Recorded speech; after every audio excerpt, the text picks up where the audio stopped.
sa magulong mundo. Maraming kayang gawin ang pag-ibig. Pag-ibig na nagdurugtong sa mga puso at siya ring nagdudulot ng matitinding pagsubok na kakaharapin kahit kumapit na sa patalim. Ikaw kabarangay, kaya mo rin bang humantong sa isang sakripisyo para sa iyong minamahal kahit madungisan pa ang iyong dangal?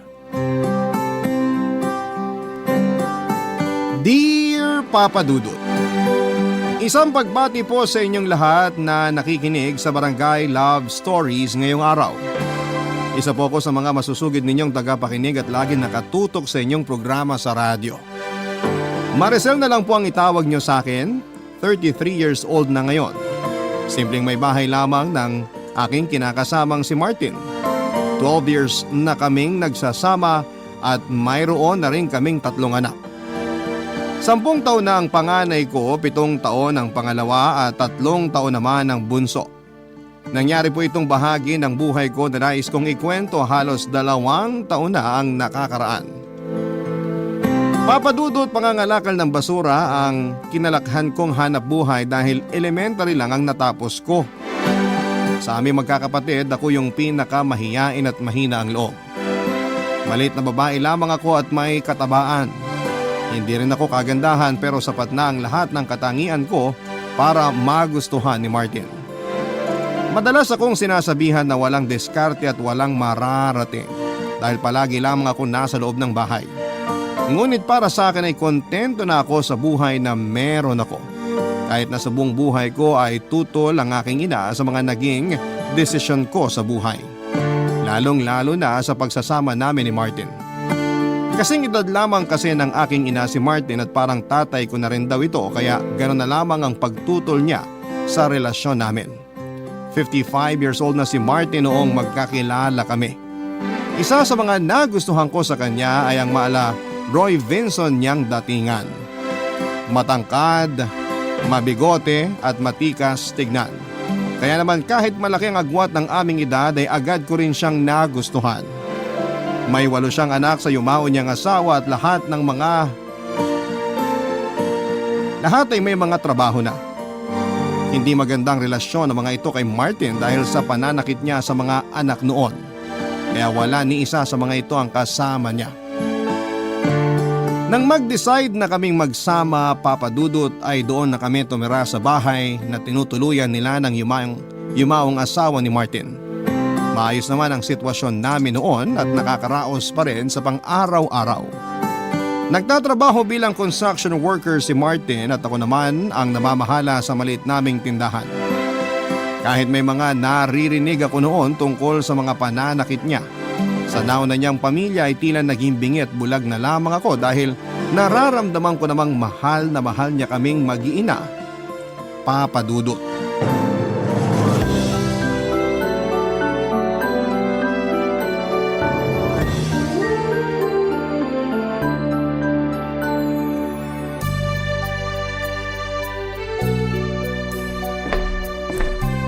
Mahal, matagal pa ba yung niluluto mo?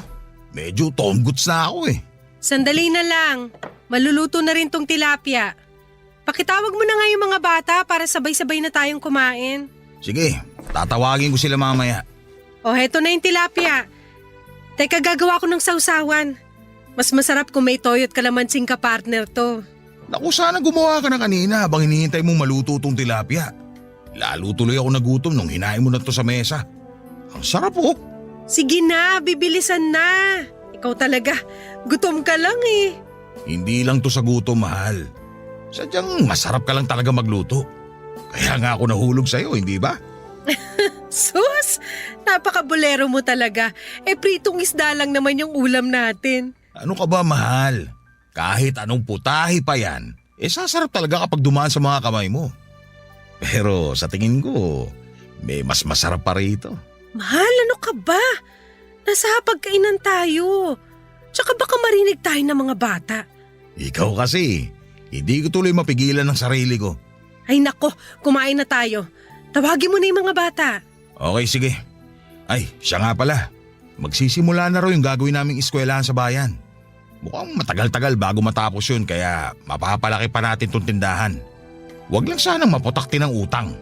Maayos naman ang benta ng tindahan. Kahit papano may kinikita naman tayo sa araw-araw. Pandagdag puhunan din para sa mga susunod na pamimili ko. At saka wala namang ibang umuutang kundi si Maring Seling lang. Ayos lang kung sisiling ang mangungutang. Lingguhan naman sila kung magbayad eh. Isa pa, kasama ko naman sa trabaho ang asawa niya. Good payer yun. Mabuti naman kung ganun. Hindi rin naman basta-basta ang pagbawi ng puhunan. Siya nga pala, inaalok din ako ng bagong lipad dyan sa paupahan sa may kanto. Tinatanong kung gusto ko raw mag-reseller ng dishwashing liquid at mga sabon. Ang kaso, kailangan din malaki-laking puhunan. Hindi pa naman sapat yung perang hawak ko kaya sabi ko sa kanya, sa susunod na lang kapag kumpleto na. Sabihan ko lang daw siya at siya mismo ang order online. Malaki raw kasi ang kikitain. Triple ng puhunan. Online? Nako, baka mamaya scammer yan. Hindi naman siguro. Pinapahanap pa nga ako ng ibang interesado maging reseller para mas marami raw kaming aasenso agad dito sa barangay natin. Ang bait niya, di ba?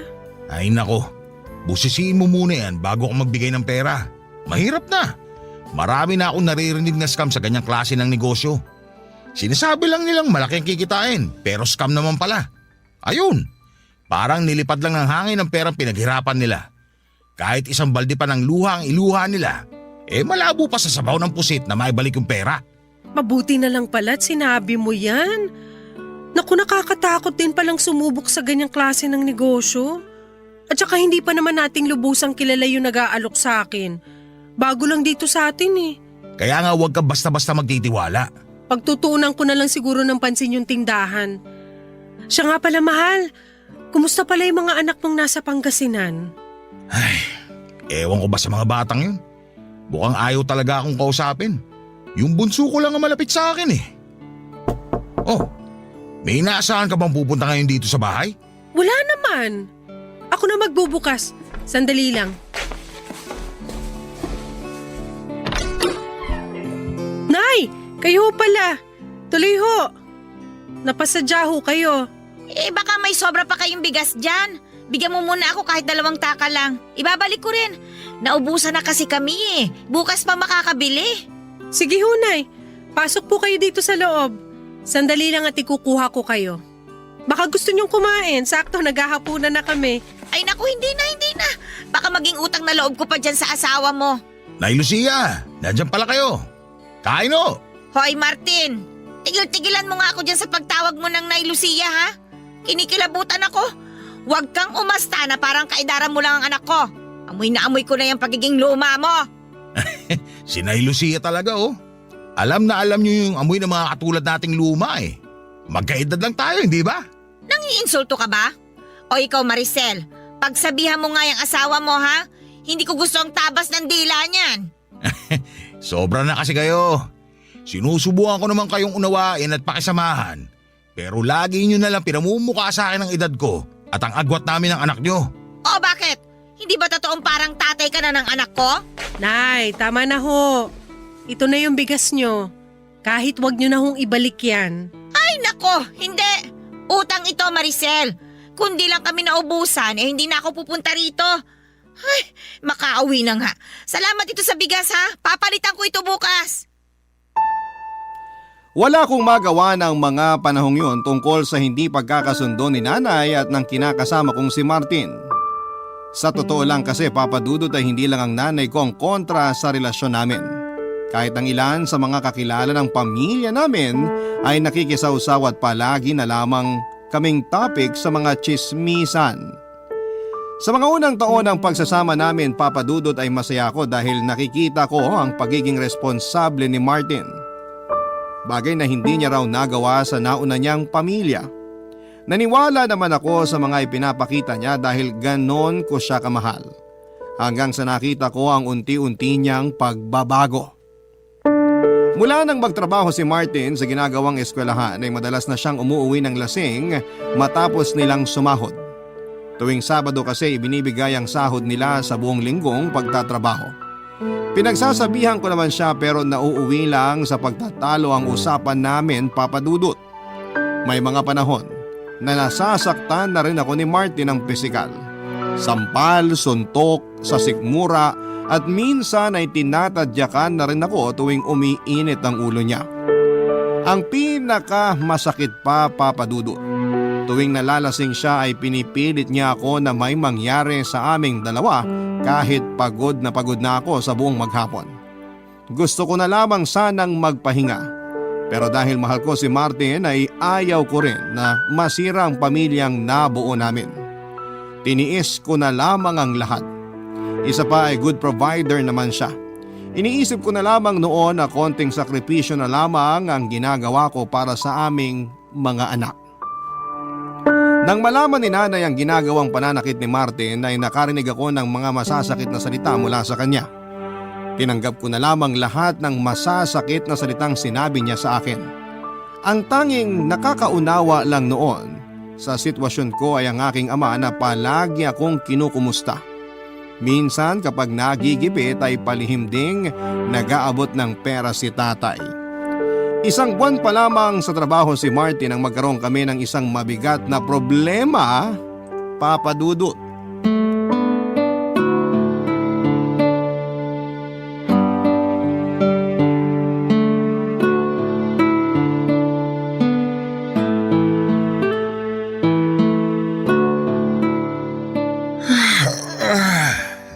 Ay, nakakapagod talaga. Tindi pa ng init kanina. Hindi naman pwede mong pahinga kami ng matagal. Buhay pa ako pero para na ako sinusunog sa impyerno. Tapos inaabot pa ng kamalasan. Bakit? Ano nangyari? Ayun, nawala na kami ng trabaho. May violation daw kaya pinahinto muna ang paggawa ng eskwelahan. Nalintikan na talaga.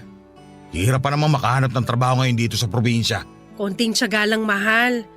Hayaan mo at kapag lumaki-laki na rin yung bunso natin, maghahanap na ako ng trabaho para may katuwang ka na sa mga gastusin dito sa bahay. Ayan ka na naman. Pagtatalunan na naman ba natin yan? Pasensya ka na. Baka lang kasi nahihirapan ka na mag-isa na inaako lahat ng gastusin. Kaya ko naman magtrabaho kung pwede lang. Pero kung ayaw mo, hindi ko naman ipipilit. Hanggat kaya ko pa magtrabaho, dito ka lang sa bahay. Sino pang gagabay sa mga anak natin habang wala ako kung mawawala ka rin dito? Baka lumaki silang pariwara. Naisip ko lang naman yon. Hindi na, para hindi umuusok ang tenga mo dyan. Paulit-ulit na lang kasi. Hindi na nga. Siya nga pala, di ba may inaalok na trabaho sa'yo si paring Fernan?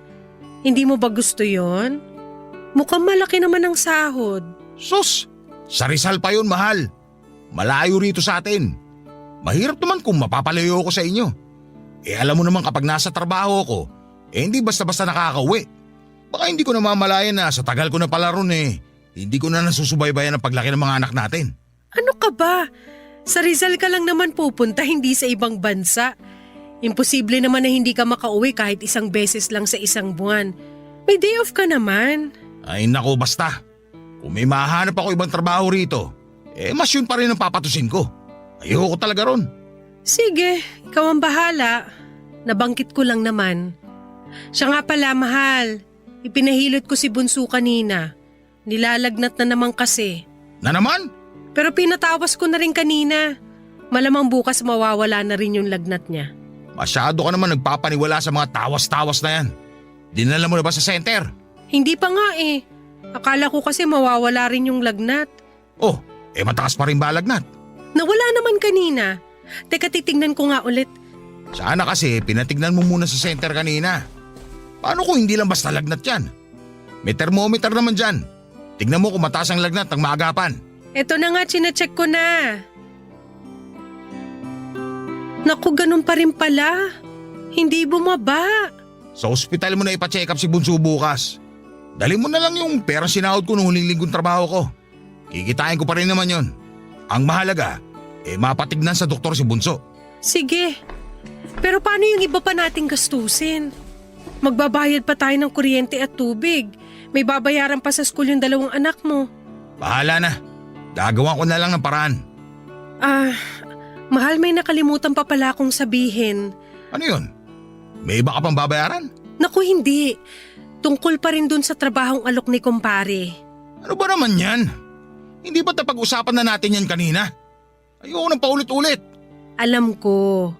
Pero pwede bang pakinggan mo muna ako? Ay. Oh, ano ba yung sasabihin mo? Kapag tinanggap mo raw yung trabaho, matatanggap mo raw agad yung kalahati ng sweldo mo. Naisip ko lang, kung tatanggapin mo yung alok niya, madali ka makakapasok doon dahil kakilala naman niya yung may-ari ng resort. Bakit? Wala na ba talaga silang mahanap na ibang caretaker sa resort na yon? Meron naman siguro pero baka pinipili lang niya yung mga kakilala. O siya, sige. Mukhang matatagalan rin naman bago ako makahanap ng bagong trabaho. Sige, kakausapin ko si pare para tanggapin yung inaalok niya. Mabuti kung ganun. At saka hindi na yun kasing bigat ng trabaho mo sa construction. Naisip ko na nga rin yun. Matagal nang nabanggit sa akin yan ni Fernan.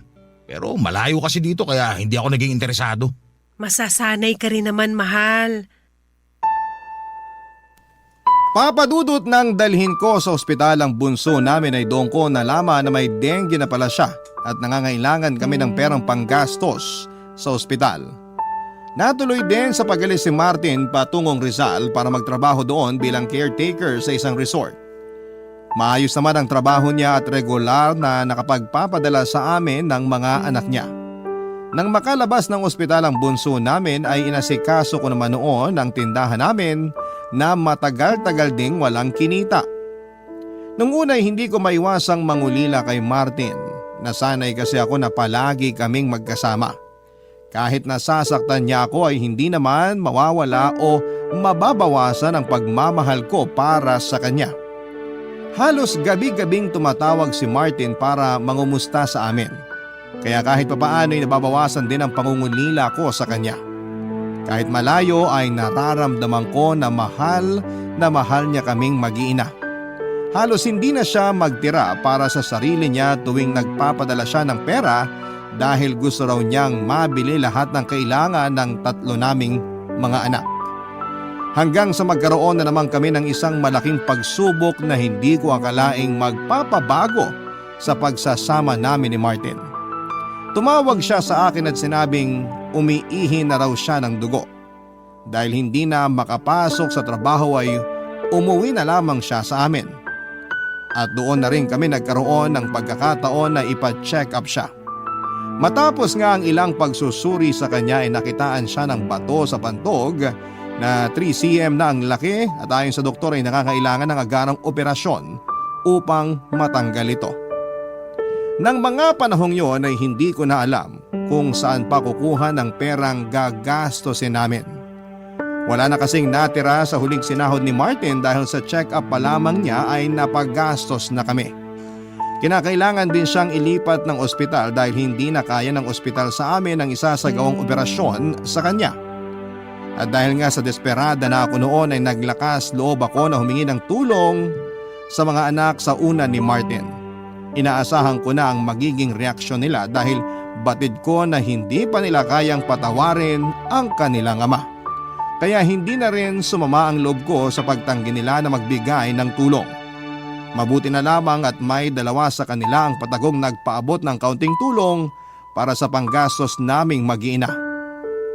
Labis ko naman po yung ipinagpasalamat. Hindi ko rin inaasahan na ang bunso ni Martin sa una niya ang magpepresentang magbabantay sa ospital. Alam niya raw kasi na walang maiiwan sa 3 kong mga anak. Sa pag-uwi ko papadudot ay hindi ko inaasahan ang paglapit ng kumpare namin na si Fernan upang mag-alok ng tulong matapos malaman ang nangyari kay Martin. 34 years old na nga pala si Fernan ng panahong yon at nagtataka ako kung bakit wala pa rin siyang nobya o asawa kahit nagwapo naman siya. Sa katunayan ay nahahawig siya sa aktor na si Rudy Fernandez, maging ang kanyang pananalita. Yung pormahan pa niya ay laging nakapolo kahit na nasa bahay lang. Nangutang ako sa kanya ng 10,000 pero ang sabi niya ay libre na lamang yon. Laking tuwa ko naman sa kabutihang yon ni kumpare. Sa pag-aakalang libre nga talaga yon. Pero nang malaman kong may kapalit pala ang tulong na ibinigay niya ay tila gumuho ang mundo ko.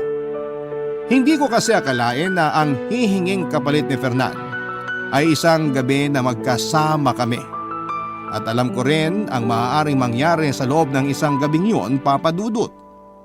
Ni minsan ay hindi sumagi sa isipan ko na magpapagamit ako sa iba para lamang sa pera. Pero dahil wala na akong mahingan pa ng tulong at desperada na ako ng panahon na yon, ay tinanggap ko na lamang ang alok ni Fernan sa ngalan ng pera at para sa aking asawa. Barangay Love Stories. Barangay Love Stories. Papadudot, isang gabi lang ang kapalit ng 10,000 ibinigay ni Fernan. Diring-diri ako sa sarili ko matapos ang gabing yon. At sobra akong nanliit sa sarili ko dahil nagpagamit ako sa kanya sa ganong halaga lamang. Hindi ko magawang matulog ng mahimbing habang naiisip ang nakakadiring haplos niya sa katawan ko. Yun bang pakiramdam ko na kahit ilang ligo ang gawin ko ay hindi na mawawala ang dumi sa katawan ko na dulot ng isang pagkakasala kasama si Fernan. Buong akala ko ay doon na matatapos ang lahat, ngunit tumawag sa akin ang anak ni Martin para sabihin kulang pa raw ang perang una kong naipadala doon. Kinailangan namin kasing ilipat ng ospital si Martin. Sa pagkakataong yon ay sa Batangas na siya dinala, kaya naman sa ikalawang pagkakataon ay nagpagamit ako kay Fernan, kapalit ng parehong halaga. Sa hirap ng sitwasyon namin noon ay hindi ko na inisip ang magiging kahihiyan ko pagkatapos noon. Nang mag-offer pa si Fernan ng kung ano-anong makakatulong sa aming mag-ina ay hindi ko na lamang tinanggihan. Madalas siya sa aming bahay at doon na rin nagpapalipas ng gabi. Walang gabi na walang nangyayari sa amin, Papa Dudut. Tipong isang kalabit niya lamang ay alam ko na ang susunod na mangyayari. Doon ko rin natuklasan na hindi lamang likas na mahilig si Fernan kundi may lihim pala siyang pagtingin sa akin noon pa man. Dahil patuloy ako sa pagpapadala ng pera para sa gastusin sa ospital ay nagtaka na noon si nanay kung saan ako kumukuha ng pera. Alam naman niya na wala akong trabaho at matumal na rin ang benta ng maliit naming tindahan, lalo't halos hindi na ito nalalamnan. Mula kasi nang mawala ng trabaho si Martin ay hindi na ako muli pang nakapamili. Nahirapan na rin akong maningil kina Celine na malalaki na ang utang sa tindahan namin dahil nagkaroon din sila ng problema. Dahil madalas ding nakikita ni nanay na nagpupunta sa bahay si Fernan ay hindi na niya napigilang magduda. Nagpasya na siya noon na kausapin ako ng masinsinan, Papa Dudut.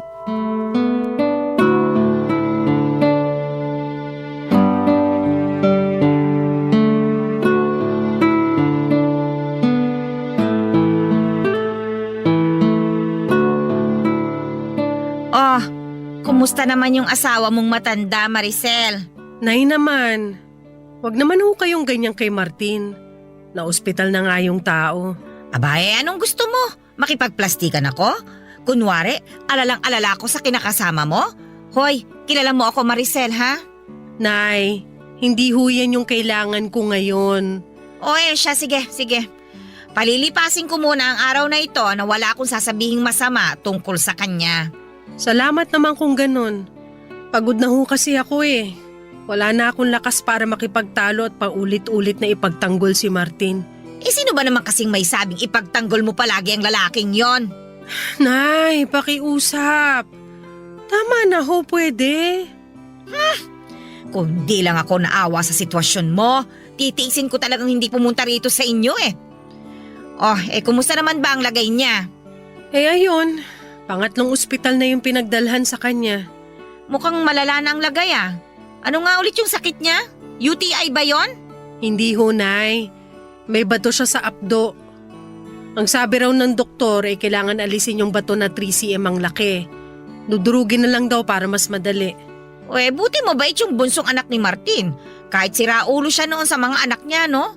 Aba, kung isa ako sa mga anak niya, pababayaan ko na lang siyang manigas. Bibiruin mo, ni singkong duling walang naiambag yang Martin na yan sa pag-aaral ng mga anak niya. Tapos ngayon, nangangailangan siya ng tulong, doon siya lalapit sa kanila? Ayan na naman kayo, Nay. Kasasabi niyo lang, di ba? Ay, nako! Ilang taon na nga ba yung bunso niya? 21 ho. May trabaho nga rin yun pero nag-leave para mabantayan ng tatay niya. Yung ibang kapatid ayaw talaga magbigay dahil hindi na raw nila yung responsibilidad. Abay, natural. Hindi niyo sila masisisi. Buti nga't may naaasahan pa siya kahit papano eh. Pero teka sandali. Bago tayo magkalimutan. Sino ba yung inuutangan mo ng pera at mukhang tiwalang-tiwala sa'yo? Si paring Fernan ho. Kumpare namin, Nay. Ano? Si Fernan? Sa kunat ng taong yun pinautang ka? Teka. Ano ho? Dinaan na lang sa pakiusap? Ha? Dinaan sa pakiusap? Huwag mo nga akong pinaglololoko, Maricel, ha? Kilala kita. Alam ko kapag nagsisinungaling ka sa akin. Nay, pwede ba? Pagod na ho ako. Gusto ko na magpahinga. Sagutin mo muna ang tanong ko. Bakit ka pinauutang ni Fernan ng ganong kalaking halaga? Ha? Anong kapalit? Nay! Sumagot ka, Maricel. Huwag mong iwasan ang tanong ko sa'yo. Hindi lang ako ang nakakapansin. Yang sinasiling, pinaplastik ka lang ng mga yan. Pambihira. Ginagawa ka na nilang pulutan sa inuman sa dami ng sinasabi nila tungkol sa'yo. Hoy! Sumagot ka! Ayaw mo. Aray ko, Nay! Ha? Ayaw mo? Sasabihin ko na! Sasabihin ko na ho! Bitawan niyo na buhok ko! Sige, magsalita ka. Ipaliwanag mo kung bakit palaging narito sa inyo ang Fernan na yan at umaga na umaalis. Inalok niya po ako ng pera. Nung una, 10,000. 10,000 para sa isang gabi na may mangyayari sa amin. Diyos ko! Binenta mo ang katawan mo sa lalaking yon? Napaka-bobo mo! Nay! Wala na ho akong magawa. Wala na ako maisip na ibang paraan. Gusto niya ako. Gusto niya ako kaya ginamit ko na lang yun para magkapera kami at may maipambayad sa ospital. Anak naman! Marami pang ibang pwedeng paraan na hindi mo nakakailanganing ibenta pa ang dangal mo bilang babae. Patawarin niyo ako, Nay. Hindi ko na talaga alam kung anong gagawin ko. Sa totoo lang, hindi ko alam. Hindi ko alam kung paano ko iintindihin yung ginawa mo. Di sana tinulungan niyo ako. Alam ko na may kaya rin kayong gawin para tulungan ako pero wala eh. Mag-isa lang ako na humaharap sa lahat. Huwag mo nga ibalik sa akin ang sisi, Maricel.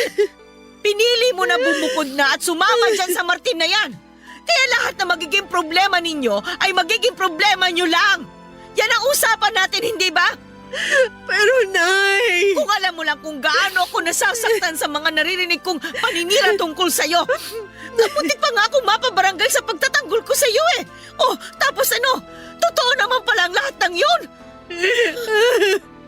Patawarin niyo ako, Nay. Hindi ka lang sa akin dapat humingi ng tawad, Maricel. Humingi ka ng tawad kay Martin. Yan ay kung patatawarin ka pa niya kapag nalaman niya ang tungkol dito. Nakahanda na ho ako. Gagawin ko ang lahat para mapatawad niya ako sa oras na malaman niya ang ginawa ko. Pwes, simulan mo ng magdasal. Papadudot labis na kahihiyan ang inabot ko nang makumpirma ang sinabi sa akin ni nanay tungkol sa kumakalat na usap-usapan. Maraming nagsasabi na hindi na raw ako naawa kay Martin na naghihirap sa ospital. Samantalang ako ay mas piniling mga bit na lamang. Dahil nga rin sa mga nangyari, muli kaming nagkasira ng aking ina. Hindi na siya pumunta sa bahay tulad ng madalas niyang ginagawa noon. Masakit para sa akin yon pero sabi naman ng tatay ko ay ako na lamang ang magpasensya kay nanay. Patuloy pa rin ang pagbisita sa bahay ni Fernan. Minsan ay nagdadala siya ng masasarap na pagkain para sa mga anak ko at madalas ay may kasama pang mga laruan. Tulad ng mga naunang pagbisita ni Fernan ay paulit-ulit pa rin na may nangyayari sa aming dalawa. Ang kapalit noon ay hindi niya pababayaang magutom kaming mag-iina. Inalok pa nga ako ni Fernan ng malaking puhunan para sa tindahan.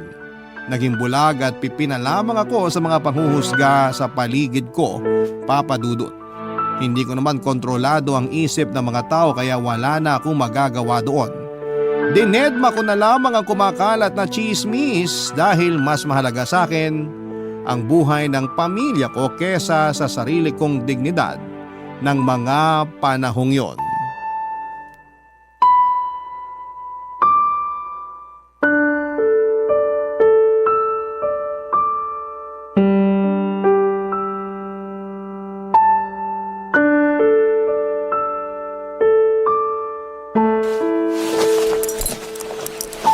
Pinaligaya mo na naman ako ngayong gabi. Ibang klase ka talaga, Mare. Ang galing mo. Napakaswerte sa'yo ni paring Martin. Hindi mo naman kami pinababayaan kaya dapat lang na masaya ka palagi tuwing pumupunta ka rito. Ikaw talaga. Kaya ginaganaan ako lagi pumunta rito eh. Tapos na ako magbihis. Magkwentuhan muna tayo sandali bago ako umalis. Tabihan kita dito sa kama ha. Wala ka bang gustong ipabili? Dito ko kasi balak maghapunan bukas. Bakit? Wala ka bang ibang lakad o ibang gagawin bukas? Wala. Yung iba pinakancel ko na para mas mapadalas pa ako rito. Ganun ba? Ikaw ang bahala kung dito mo talaga gusto maghapunan. Yan ang gusto ko sa'yo. Mabilis kang kausap. Hindi mo na ako pinahihirapan pa. Baka naman pwedeng isa pang kiss dyan. Anong kiss? Kota ka na nga kanina eh. Di ka pa ba nagsasawa? Halos makabisado mo na nga ang bawat sulok ng katawan ko. Ako naman to. Sige na, huwag ka nang pakipot. Huwag mo sabihing naiilang ka pa rin sa akin. Hindi no. Teka, kailangan ko na rin palang magbihis. Baka magising na yung bunso ko. Hindi ko pa yun natitimplahan ng gatas eh. Sandali lang. Usap muna tayo. Pero yung anak ko, Fernan. Sandali na lang naman to. Uuwi na ako mamaya. Pagbigyan mo na ako na sulitin ang natitirang oras ko rito. Ano ba kasing gusto mong pag-usapan? Halos lahat naman na pag-usapan na natin. Yung puhunan mo sa tindahan. Di ba't sinabi ko na rin sa'yo na hindi mo kailangan magbigay ng puhunan? Sobra-sobra nang naitulong mo sa aming mag-iina. Pero ako naman ang may gusto nun. Ang totoo niyan, hindi lang puhunan para sa tindahan ang makukuha mo kung sakali. Anong ibig mong sabihin? Simple lang, Maricel. Sumama ka na sa akin. Kahit isama mo pa ang mga anak mo. Kaya ko naman silang buhayin. At ikaw, kaya kitang pakasalan. Lahat ng meron ako, magiging sayo. Ano? Nababaliw ka na ba? Hindi yan kasama sa usapan natin, Fernan. Alam ko. Kaya nga inaalok kita ngayon. Iwan mo na ang asawa mo. Wala ka namang ibang mararanasan kundi hirap kapag siya ang kasama mo. At sino ka sa tingin mo para pakinggan ko ang sinasabi mo? Sa nanay ko nga pinaglaban ko si Martin tapos ikaw? Gusto mo na iwan ko siya para sa'yo? Desperada lang ako pero hindi pa ako nasisiraan ng ulo. Aba, at talagang ikaw pa ang mag-iinarte ngayon? Bakit? Akala mo ba sobrang ganda mo para kabaliwan ka? Mukha ka ng tuyot nang makuha kita. Pasalamat ka nga't nagtyaga pa ako sa'yo at nagbayad ng halagang sobra-sobra pa para ibayad sa karakas mong babae ka! Hayop ka? Ang kapal na mukha mo! Serbisyo ko lang ang binayaran mo at hindi yung buong pagkatao ko! Kaya wala kang karapatan na sabihin ako ng ganyan! Hoy Maricel, pwede ba huwag kang pa-virgin dyan? Matanda nga, pinatos mo. Tapos ako na higit na mas bata at kayang-kayang ibigay ang luho mo. Hindi mo pagbibigyan. Alam mo kung bakit? Dahil walang matinong babae ang magtsatsaga sa'yo. Maaaring papatulang ka lang dahil sa pera mo pero walang magkakagusto sa taong katulad mo, Fernan! Manahimik ka! Dami mong sinasabi! Pagkatapos mong pakinabangan ng pera ko, gaganyanin mo ako! Pwes, hindi ka magiging kawalan sa akin! Dahil kaya ko magbayad ng babaeng higit pa sa'yo! Kung ganun, ano bang ginagawa mo rito? Umalis ka na! Ako pa ngayon ang ipinagtatabuyan mo? Samantalang sa amin ni Martin, mas may silbi ako. Mas kaya kitang buhayin kaysa sa kanya. Ewan ko nga't bakit ang hina niyang kukote mo eh. Huwag mong ikukumpara sa'yo si Martin. Dahil siya, hindi na kailangan ng pera para magustuhan siya at mahalin. Hindi tulad mo. Kung wala kang pera, tatanda ka na lang na mag-isa dahil walang matinong babae na magmamahal sa'yo. Sumusobra ka ng hayop ka ha? Walang niya ka talaga! Umalis ka na! Hayop! Talagang aalis ako, pero hindi ka pabayad sa lahat. Babalik ako rito para maningil at wala ka nang magagawa. Sabi na umalis ka na! Umalis ka na habang nakakapagtimpi pa ako sa'yo! Babalik ako! Tandaan mo, Maricel, sa laki na nang naibigay ko sa'yo, pagmamay-ari ko na ang katawan mo! Papadudot, labis kong pinagsisihan ang ginawa kong pagpapakababa ng pagkatao kay Fernan ng dahil sa pera. Marahil kung may mas mabilis lang na paraan noon para makakuha ko ng perang para sa pampaospital ng asawa ko ay ginawa ko na, Papadudot. Batid ko na maraming mga kabarangay ang maiinis sa akin dahil sa mga sinasabi kong ito.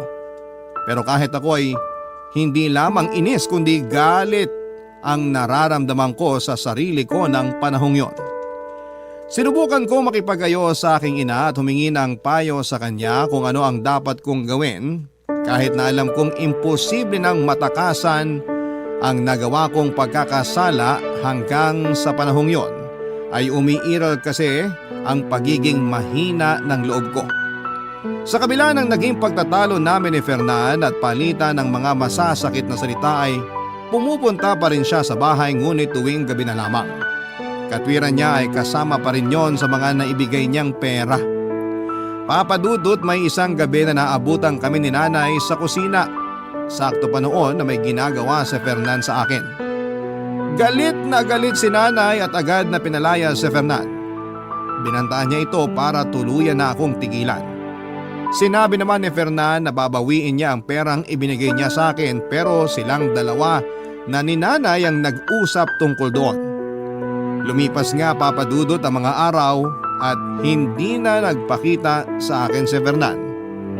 Tila nabunutan naman ako ng tinik dahil ni sa panaginip, Papadudot, ay hindi ko gugustuhin pang makita siya.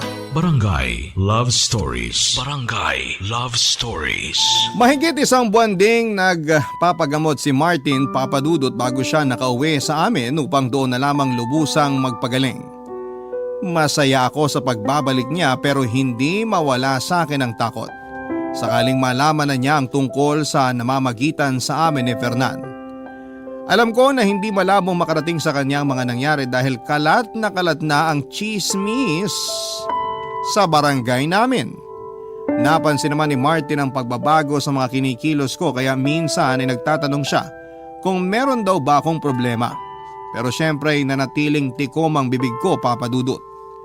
Yon ay kahit inuusig na ako ng konsensya ko sa paglilihim kay Martin at sa pagpapagamit sa ibang lalaki na kumpare pa naming dalawa.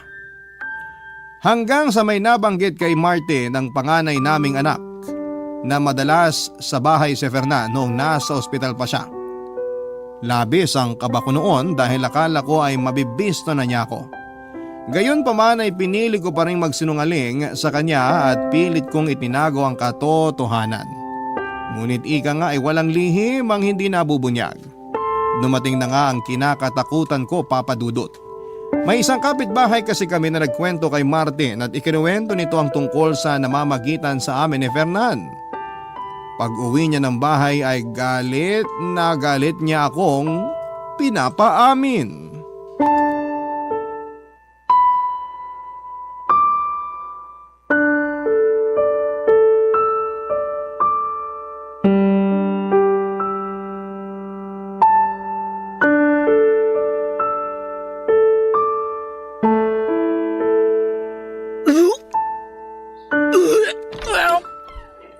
Maricel, ano nangyayari?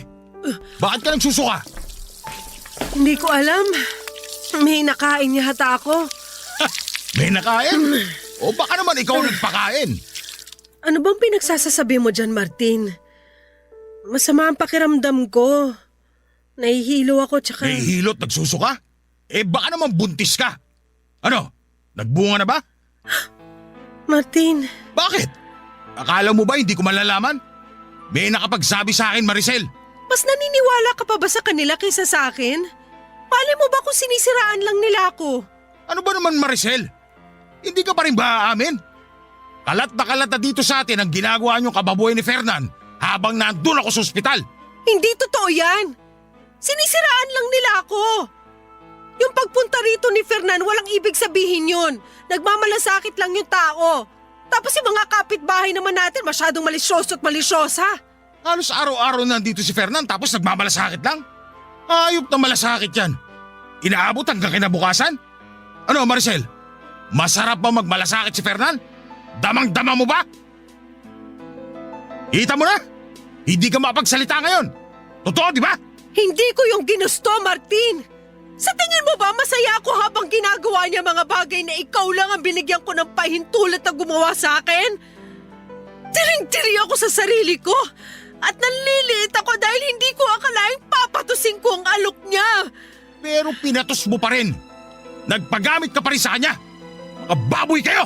Ang sakit mo naman magsalita. Sige, mali nga yung ginawa ko, pero ginawa ko lang yan para sa'yo at sa mga anak natin. Sa tingin mo may mauutangan ako ng ganong kalaki? Wala magtitiwala sa akin dahil mukha ako mas mahirap pa sa daga. Wala na tayong kapera-pera at wala na rin tayong ibang aasahan. Anong gusto mong tubukin ngayon? Na dapat pa ako magpasalamat? Dahil nagpakalipin ka sa kama kasama ang Fernan na yon? Wala nga akong nakitang pagsisisi sa'yo nung unang dating ko rito eh. Kung talagang nagsisisi ka, sana sinabi mo na lang kagad ang totoo. At hindi mo na ako pinabukang tanga. Nakakagago eh! Martin!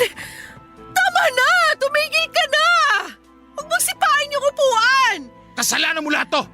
Kung hindi ka lumandi kay Fernan, hindi ito mangyayari. Sinabi ko naman sa'yo, di ba? Hindi ko ginusto yon. At wala rin kaming relasyon ni Fernan. Ah, ganon? Wala nga ba talaga? Kilala ko ang lalaking yun, Maricel. Umamin ka nga. Ilang beses na may nangyari sa inyo ni Fernan? 5? O baka higit pa? Hindi ka na nahiya sa mga anak natin?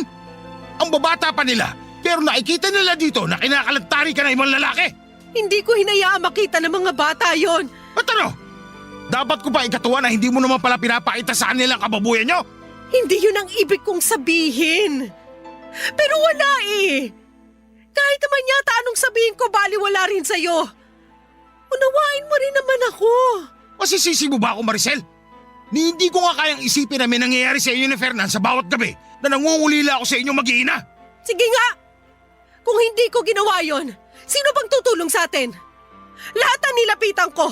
Halos magmakaawa na rin ako sa mga kapatid mo pero wala ni isa sa kanila nagpaabot ng tulong. Sobrang hirap, Martin! Huwag mo nang ipilit na tama ang ginawa mo. Malandi ka! Isipin mo na ang gusto mong isipin, pero mas gugustuhin ko pa magpagamit sa iba kaysa mamatay sa gutom ang mga anak natin. Pambihira ka naman, Maricel. Alam ko na ginawa mo lang yun para sa akin.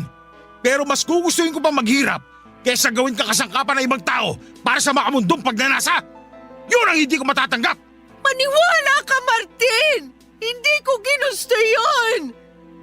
Naging desperado lang talaga ako dahil agarang operasyon ang kailangan mo nun.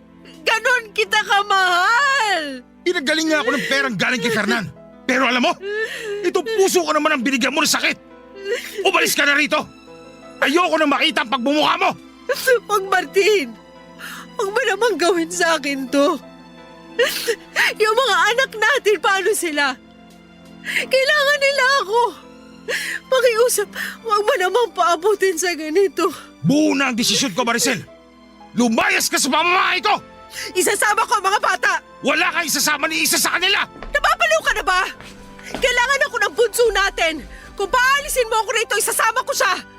Hindi ko hayaang mapabayaan ang bunso natin ang dahil siya sa galit mo. Labas! Lumayas ka at huwag na huwag kang babalik pa rito! Oy, teka, ano ba nangyayari dito? Bakit hindi mo tanungin yung malandi mong anak? Ha! Teka! Siguradong alam mo na ang tungkol doon. Baka nga ikaw pa mismo nagtulak sa anak mo na landiin si Fernan dahil alam ko hindi mo ako gusto para sa kanya! Itatanga-tanga ka pala eh. Anong akala mo sa akin, bugaw? Hoy Martin ha, baka nakakalimutan mo. Kung hindi dahil sa anak ko, baka pinaglalamayan ka na ngayon. At talagang kinukonsidi mo pa tong anak mo na tumiyaya sa iba? Yan na pala ngayon ang pamantayan ng pagiging ulirang ina? Tama na! Pakiusap! Tama na! Pagsabihan mo yung ina mong mahilig makisawsaw. Bungangera lang pero wala na maibubuga. Kala mo kung sino mabuting ina. Huwag mong questionin ang pagiging ina ko. Wisit ka! Umalis na kayo! Magsama kayo mag-ina! Mga salot! Nay, wag niyo na patulan. Sige na. Umalis na lang tayo rito. Pinagtitinginan na tayo ng mga tao. Papa Dudut, tila pinagsakluban ako ng langit at lupa nang palayasin ako ni Martin. Naisama ko naman noon ang bunso naming anak. Dahil naisip din ni Martin na hindi niya kakayanin ang pag-aalaga sa bunso namin. Lalo't nagpapagaling pa siya. Ang dalawang anak namin ay naiwan sa kanya. Pansamantala akong nakituloy sa mga magulang ko habang naghahanap ng mapapasukang trabaho. Dahil napatawad na ako ni nanay at likas namang maunawain si tatay, ay walang naging problema ang pagtuloy ko sa kanila.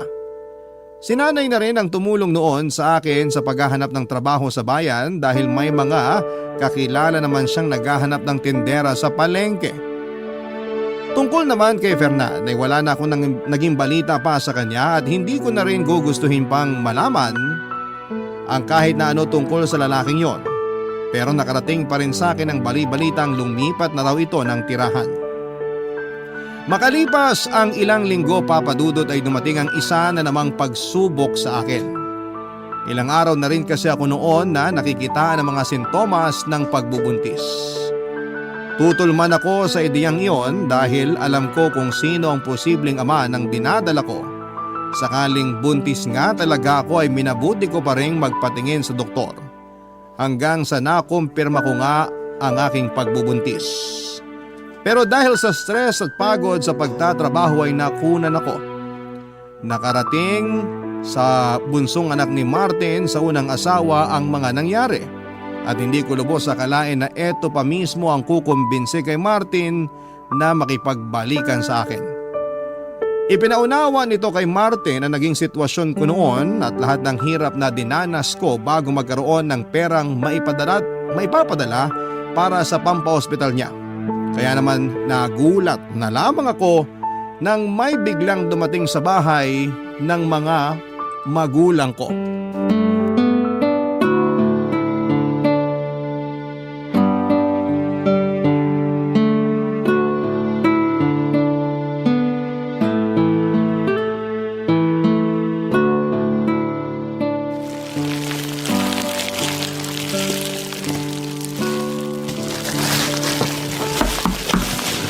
Nay, may inaasahan ba kayong bisita ngayon? Ginabi na yata. Ha? Sino namang magiging bisita ko ng ganitong oras? Siya sige pagbuksan mo na at baka may bibili lang ng kalakal. Sandali lang ho! Pakitignan na lang po itong nire-repack ko maninay. Baka kasi gapangan ng ipis. Ako nang bahala riyan. Sino yan?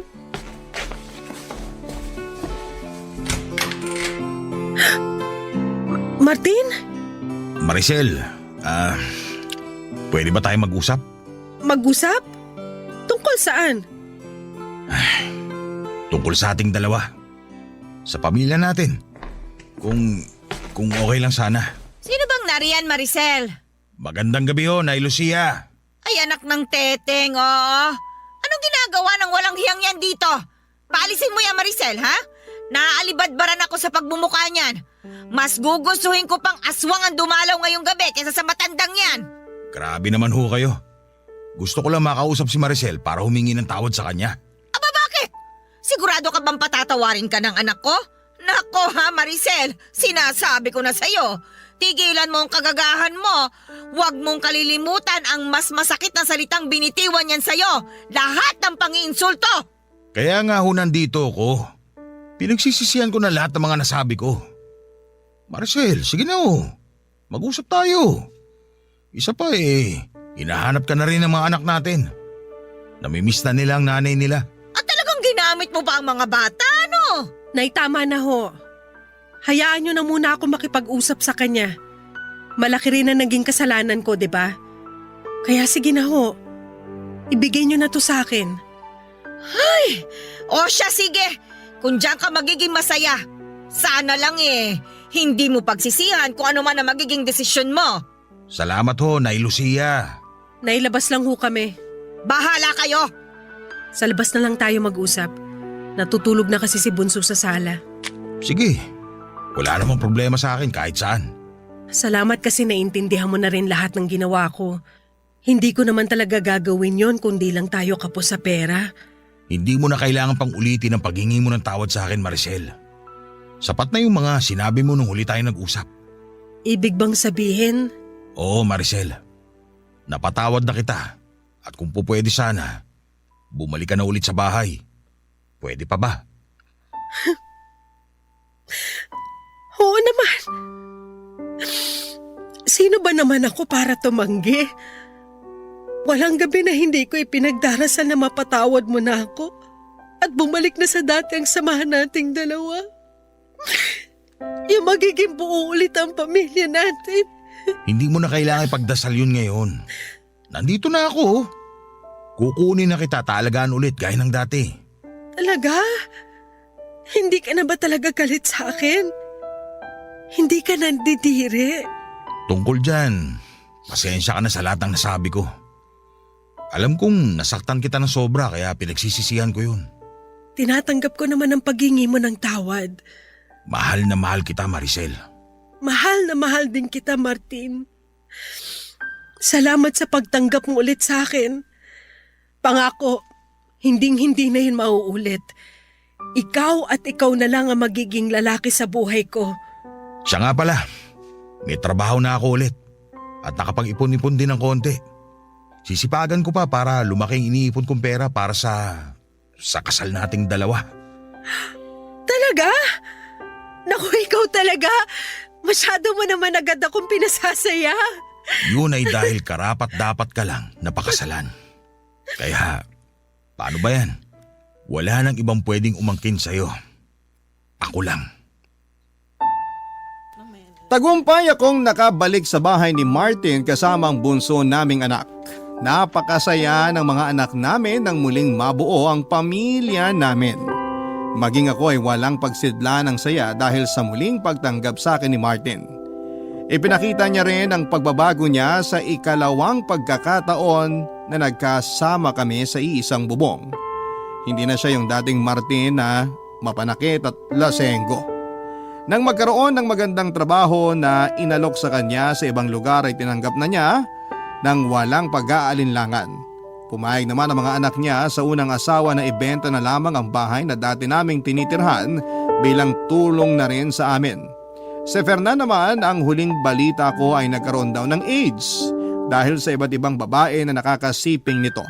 May usap-usapan pa na nagtago na raw ito dahil sa kahihiyan. Sa ngayon, Papa Dudut, ay nakapagpagawa na kami ng bagong bahay at nakapagsimula na rin ang isang maliit na negosyo. Ikinasal na rin kami ni Martin at nadagdagan pa ng isang anak na babae. Palagi rin kaming nakasubaybay sa inyong programa na naging libangan na naming mag-iina, lalong-lalo na naming mag-asawa. Maraming salamat po sa pagbabahagi ninyo sa aking kwento. At ganoon din po sa lahat ng mga kabarangay na nakikinig ngayon. Taos-pusong pasasalamat din po sa Barangay LS sa pagbibigay ng pagkakataon sa amin na maitampok ang aming kwento sa Barangay Love Stories. God bless po, Papa Dudut. Ang inyong forever kapuso at kabarangay, Maricel. Nagustuhan ng iyong napakinggan? Ituloy yan via live stream sa www.gmanetwork.com/radio. Barangay LS 97.1 Forever!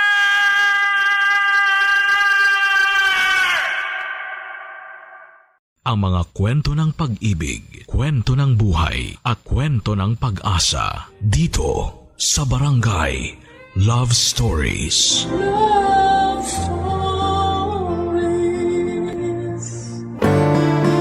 Ang tiwala ang pundasyon ng isang mag-asawa. Para itong salamin na nagbibigay linaw sa kanilang pagsasama, na kapag nabasag ay mahirap nang ibalik pa. Ikaw, kabarangay, paano mo ibabalik sa dati ang isang tiwalang minsan nang nabasag?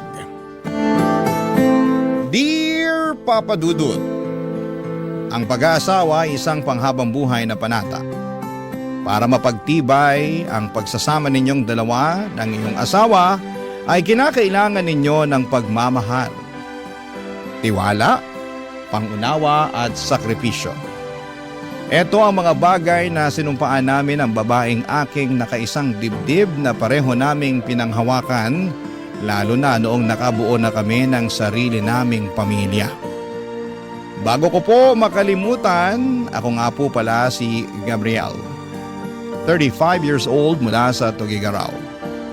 Bago ko nakapagpatayo ng sarili kong negosyo ay dati po akong service crew. Sa trabaho kong yon ay doon ko nakilala si Monet na nagtatrabaho naman sa isang salon na katapat lang ng fast food na aking pinapasukan. Naging suki naman si Monet dahil kada umaga bago siya pumasok sa trabaho ay lagi siyang bumibili ng kape. Hindi raw kasi pwedeng magsimula ang araw niya ng walang kape, Papa Dudut. Sa araw-araw naming pagkikita mula sa mga simpleng batian at kumustahan ay nakabuo kami ng closeness hanggang sa unti-unti ay nauwi ito sa isang matamis na pag-iibigan. Hindi naman mahirap ibigin si Monet, Papa Dudut, dahil sa kanyang pagiging masiyahin at maalaga. Kahit nga sa mga simpleng bagay ay ramdam ko ang kanyang malasakit hindi lang sa akin kundi pati na rin sa ibang mga tao, Papa Dudut. Ang pag-iibigan naming yon ay tumagal ng 5 taon hanggang sa hindi inaasahan ay nakatanggap kami ng isang magandang biyaya na dulot ng aming pagmamahalan.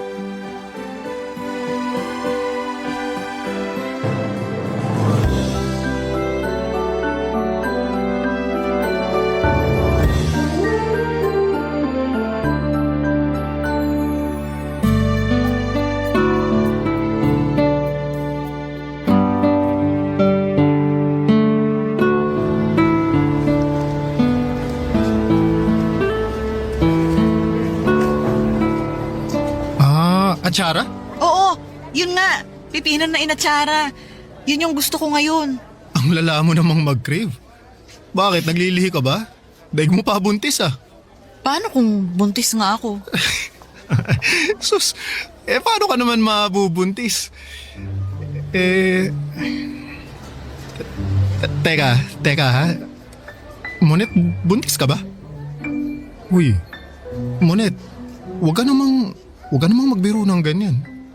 Kapag buntis ba ako, anong gagawin mo? Katulad ka rin ba ng ibang lalaki dyan na duwag?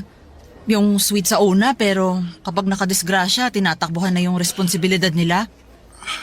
Siyempre hindi. Hindi ako ganun. Kahit mabuntis ka pa, hindi kita tatalikuran. Hindi kita iiwan kahit ano pang mangyari. Mabuti naman. Dapat lang. Pero hindi ka naman buntis, di ba?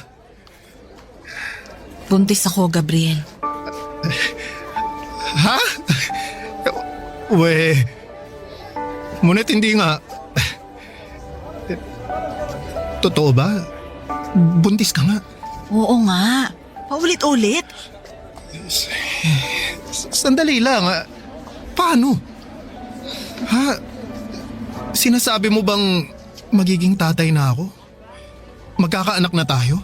O sige, lakasan mo pa para marinig tayo ng mga tao, para pagchismisan nila tayo. Pagchismisan nila tayo, wala akong pake. Ang mahalaga sa akin, magkakaroon na tayo ng anak. Yes! Woo!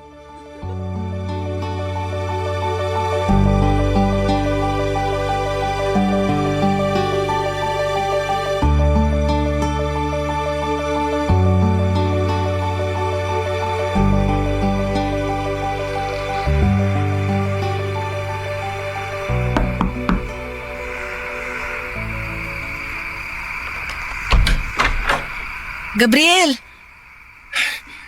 Magandang gabi, Monet. Talagang nagbihis ka talaga para sa gabing to, ha? Siyempre naman. Nagdala rin ako ng makakain, oh. Heto, pansit. Salamat. Teka, mag-isa ka lang? Wala ka bang kasama? Busy yung kapatid ko sa trabaho, eh. Hindi niya ako masasamahan ngayon. Tapos si tatay, alam mo namang hindi makakapunta yun kasi bedridden na. Pwede ba yun? Mamamanhikan ka ng mag-isa ka lang? Wala naman sigurong masama, di ba? Ang mahalaga, nandito ako para ipakita sa mama mo kung gaano ako kaseryoso sa'yo. Naku, ewan ko sa'yo. Halika na, pumasok ka na. Kanina ka pa inaantay ni Mama. Sige. Ma, nandito na po si Gabriel. Magandang gabi po, Tita Imelda. Magandang gabi rin. Mag-isa ka lang? Opo nasa trabaho po yung kapatid ko. Gustuhin man niya, hindi na po niya ako masasamahan ngayon. Ganun ba? Siya sige, maupo ka muna. Salamat po. Maiwan ko na po muna kayo ha. Ihahanda ko lang yung dalang pagkain ni Gabriel. Nasabi sa akin ni Monet kung bakit ka na pa rito. Sigurado ka na ba talaga riyan sa desisyon yung dalawa? Opo, pakakasalan ko po ang anak niyo. Kung yun ay pahihintulutan niyo po ako. Sa totoo lang, nung una, hindi ako pabor sa pinaplano niyong dalawa. Wala kayong ipon at kung tutuusin, hindi pa kayo tuluyang nakatatayo sa mga sarili niyong mga paa. Pero ano pa nga bang magagawa ko? Buntis na si Monet at wala nang ibang direksyon na dapat patunguhan yung pagsasama niyo kundi sa simbahan na. Kung ganun, pumapahayag po kayo na ikasal na kaming dalawa? Katulad nga ng sinabi ko, wala naman akong magagawa. Buntis na si Monet.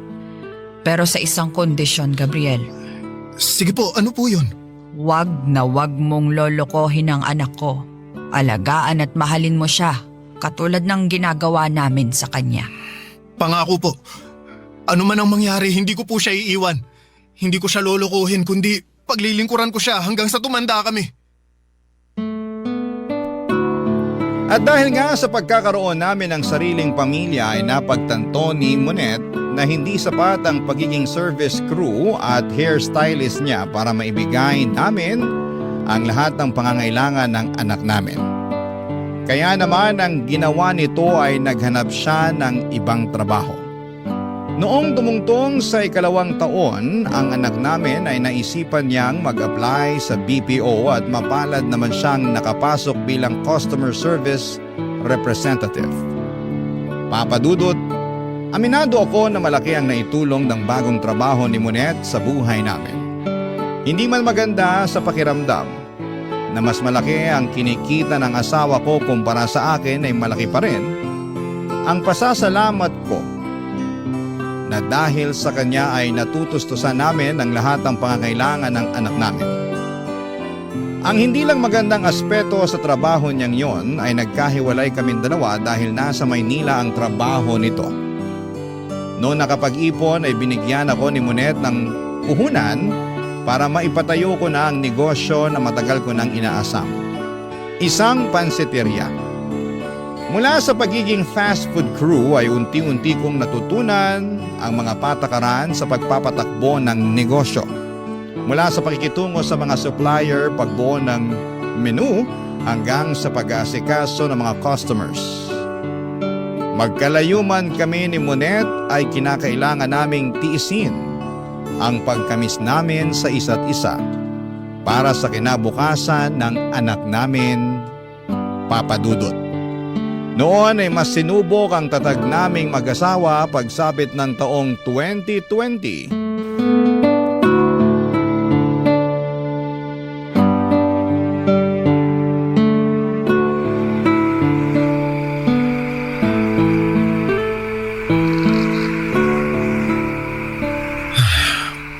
Nakauwi na kaya si Monet?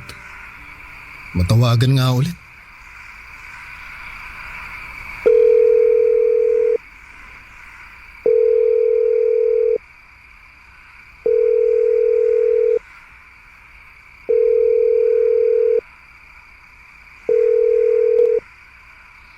Hello?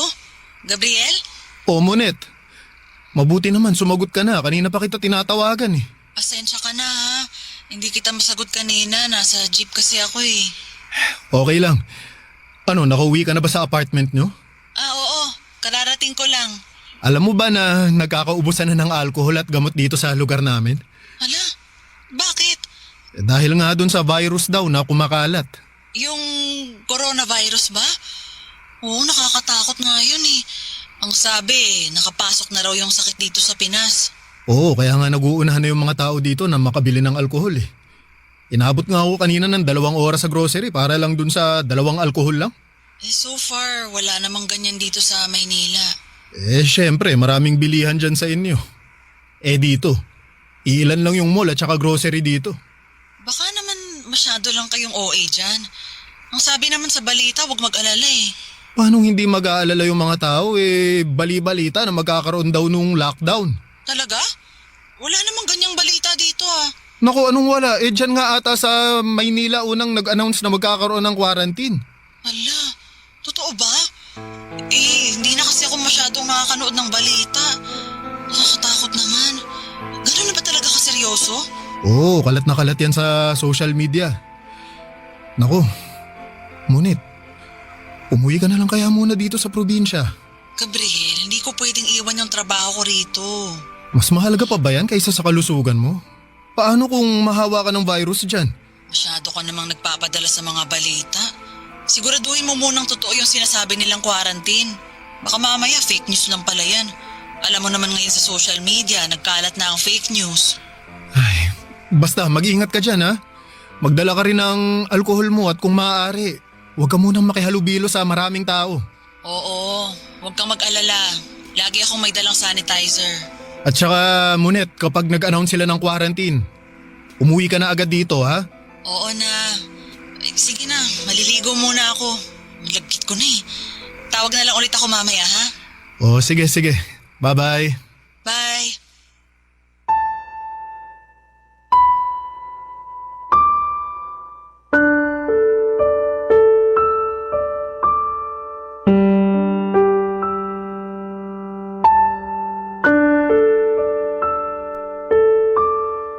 At dahil nga sa lockdown ay napilitan akong isarado ang pansitirya ko, Papa Dudut. Ilang buwan na nakaasa lamang kami ng anak ko kay Munet. Linggo-linggo ay nagpapadala siya sa amin ng pang-grocery para may makain kami sa pang-araw-araw. Hanggang sa biglang umusbong ang online selling sa social media. Doon ko na naisipan na magpa-order ng pagkain online. Unti-unti ay nakahanap ako ng mapagkakakitaan. Nakakatakot mang lumabas noong mga panahong yon ay kinailangan kong makipagsapalaran sa labas para lamang ma-deliver ang mga pa-order kong pansit. Sa parehong pagkakataon, Papa Dudut, ay hindi nawala ang pag-aalala ko para kay Munet dahil noong mga panahong yon ay mag-isa lamang siya sa Maynila. May kasama naman siya noon sa tinitirhan niyang apartment pero bago pa man ang lockdown ay nakauwi agad ito sa kanilang probinsya kaya naiwang mag-isa doon si Munet. Nasa maayos man siyang kalagayan ay hindi ko maiwasang mabahala dahil walang mag-check sa kanya kapag may sakit siya o kung anuman. Kaya naman bilang asawa ay ginawa ko ang lahat para matiyak na nasa mabuting kalagayan sa pagdaan ng bawat araw ang asawa ko. Hindi natatapos ang araw nang hindi ko siya natatawagan para masigurado kung safe siya. Oras-oras ay kinukumusta ko siya kahit na nakukulitan na siya sa akin. Mapanatag lamang ang kalooban ko. Pero sa sobrang pag-aalala para sa kalagayan ng asawa ko ay hindi ko inaasahan na ako palang malalagay sa kapahamakan, Papa Dudut. Barangay Love Stories. Barangay Love Stories. Naging mahirap ang buhay namin noong pandemic, Papa Dudut. Mahigit 1 taon ding iisa lamang ang naging routine ko. 4:00 pa lamang ng madaling araw ay lumalabas na ako para mamili ng mga rekados na gagamitin ko para sa pansit na pa-order ko online. Gamit ang motor na hinuhulugan pa namin noong mga panahong yon ay araw-araw po akong nagdi-deliver.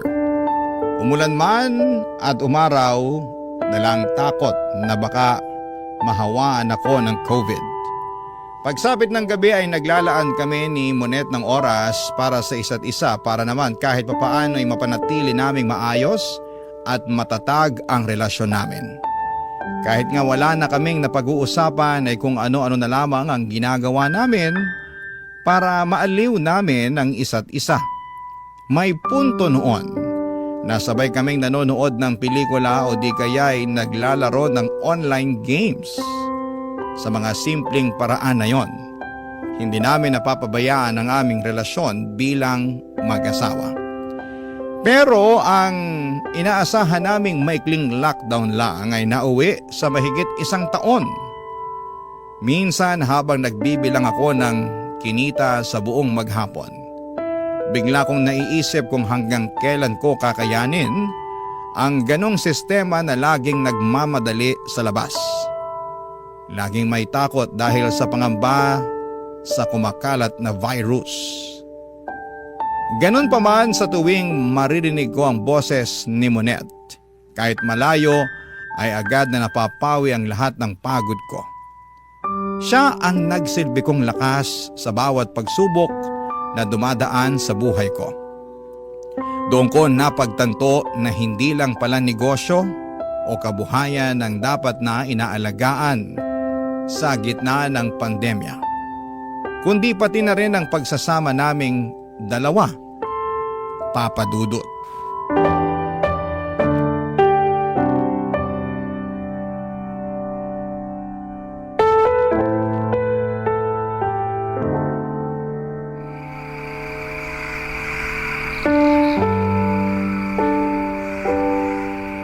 Mabuti na lang pinayagan kayong mag-work from home no? Oo nga eh. Walang choice yung company namin kasi bawal lumabas. Kaysa tumigil sa operation, dinala na lang nila yung trabaho sa bahay. Pero at least, kumikita pa rin. Ako, yung pansiteria ko, inaagyaw na dun. Pero sabi mo, kumukuha ka ng orders online, di ba? Oo, may mga mangilan-ngilan namang umu-order sa akin. Pero syempre, hindi na katulad ng dati yung kinikita ko kasi kailangan ko pang mag-deliver. Ang mahal ng gas. Bakit kasi hindi ka maningil ng delivery fee? Yung free delivery na nga lang yung dahilan kung bakit may mga customer pa ako Maniningil pa. O siya, basta mag-ingat lang kayo dyan ha. Paakyat pa rin ang paakyat yung kaso ng COVID ngayon nakakatakot. Oo, nag-iingat naman ako. Ang problema ko, itong anak natin ngayon, sinisipon. Si Angel? Pinaiinom mo ba siya ng gamot? Oo, may gamot siya rito. Kung ipa-antigen mo kaya, baka mamaya COVID na yan. Hindi naman siguro, hindi siya lumalabas ng bahay Paano siya magkaka-COVID? Ikaw lumalabas ka ng bahay. Hindi mo lang alam, baka carrier ka na pala ng virus tapos nakuha ng anak mo. Wala naman akong sipon. Kahit na. May tinatawag tayong asymptomatic. Yung may virus pero walang sintomas. Sige. Sige, ipapa-antigen test ko siya bukas para masigurado. Sige. Pati ikaw na rin ha?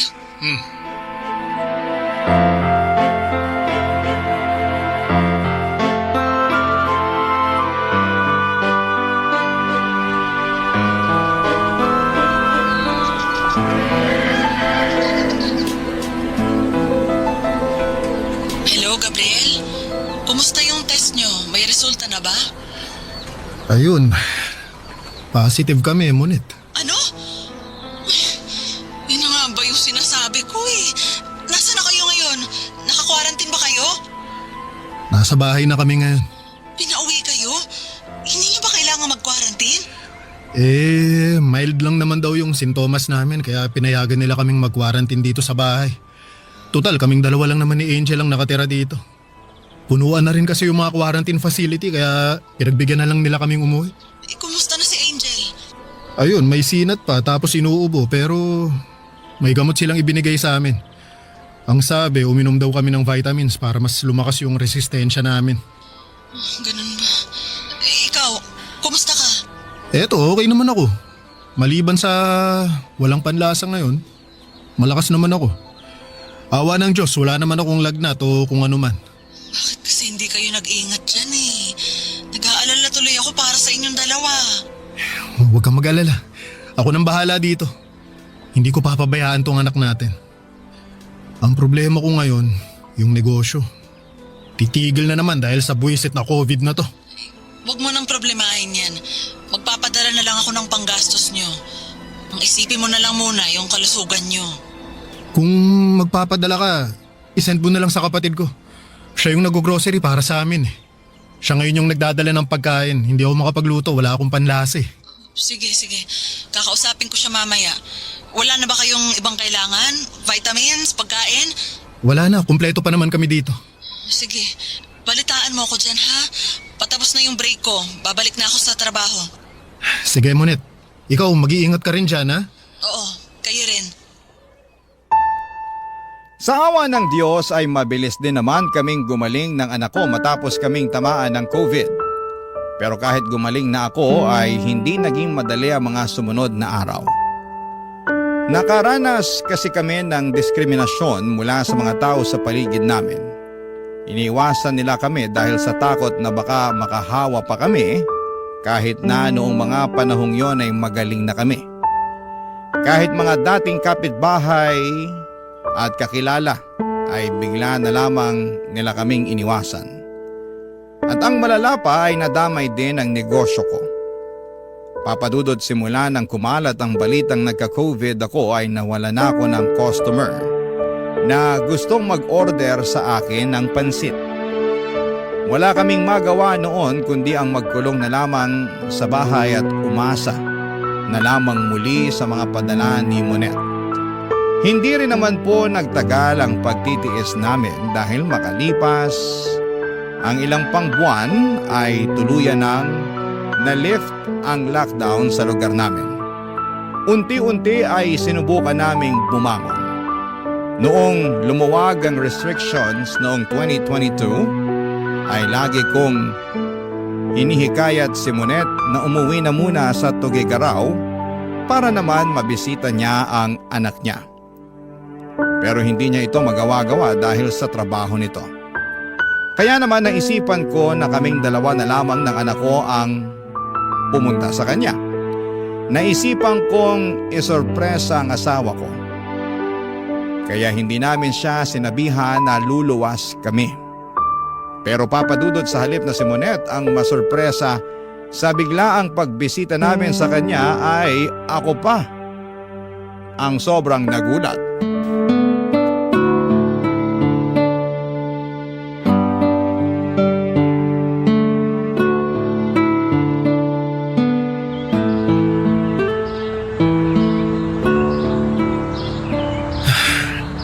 Ito na yata yung apartment ng mama mo. Angel, pagkabukas ng pinto, sigaw ka ng surprise ha.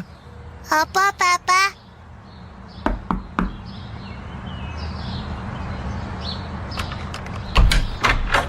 Surprise!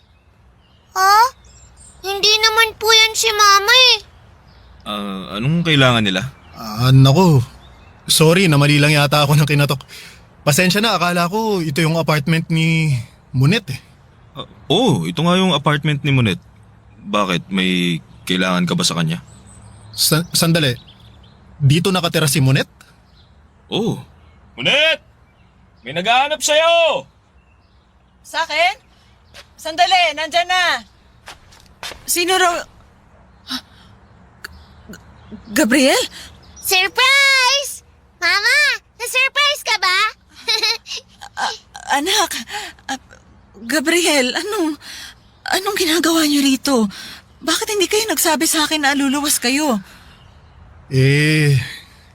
Hindi ka makauwi ng Tuguegarao kaya kami na mismo yung bumiyahe para sa'yo. Gusto ka sana naming isurprise ng anak mo. Mama, na-surprise ka ba? Oo, anak. Sandali lang ha.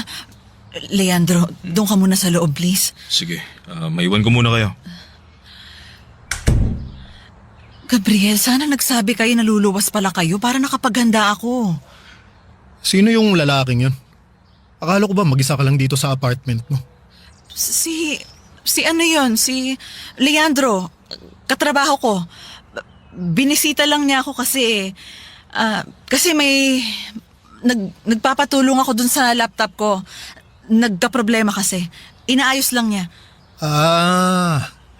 Inaayos niya yung laptop mo na ang suot lang, naka-boxers. Halos wala nang saplot yung kasama mo sa apartment. Sasabihin mo sa akin inaayos niya lang yung laptop mo? Pinaglululoko mo ba ako, Munit? Gabriel, magpapaliwanag ako. Lalaki mo ba yun, ha? Huwag naman dito sa harap ni Angel. Mag-usap tayo ng pribado. Sagutin mo ako.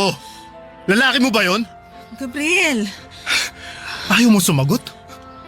Pwes ako magtatanong sa kanya. Gabriel! Sandali lang. Nasaan siya, ha? Monet, may problema ba? Ikaw? Sino ka, ha? Anong ginagawa mo dito sa apartment ng asawa ko? Pare, relax ka lang. Anong relax? Nakatayo ka rito sa harap ko na halos wala ka ng suot? Sasabihin mo mag-relax ako? Sagutin mo yung tanong ko. Sino ka? Gabriel naman. Huminahong ka. Naririnig ka ng anak mo. May relasyon ba kayo? Ano? Gabriel, kung ano man yung iniisip mo, nagkakamali ka. Pwes ano? Mas mabuting sabihin mo na sa kanyang totoo, Monet. Wala na tayong takas eh. Bistado na tayo. Leandro, tumigil ka nga dyan. Huwag ka na nga makialam dito. Nagsasama na kami ni Monet. Yun ang totoo. Leandro! Walang hiya ka. Kaya pala ayaw mong umuwi sa Tugigaraw, may iba ka na palang kinakasama dito? Kailan pa? Ha? Kailan mo pa ako niloloko? Simula nung nagkaanak kami.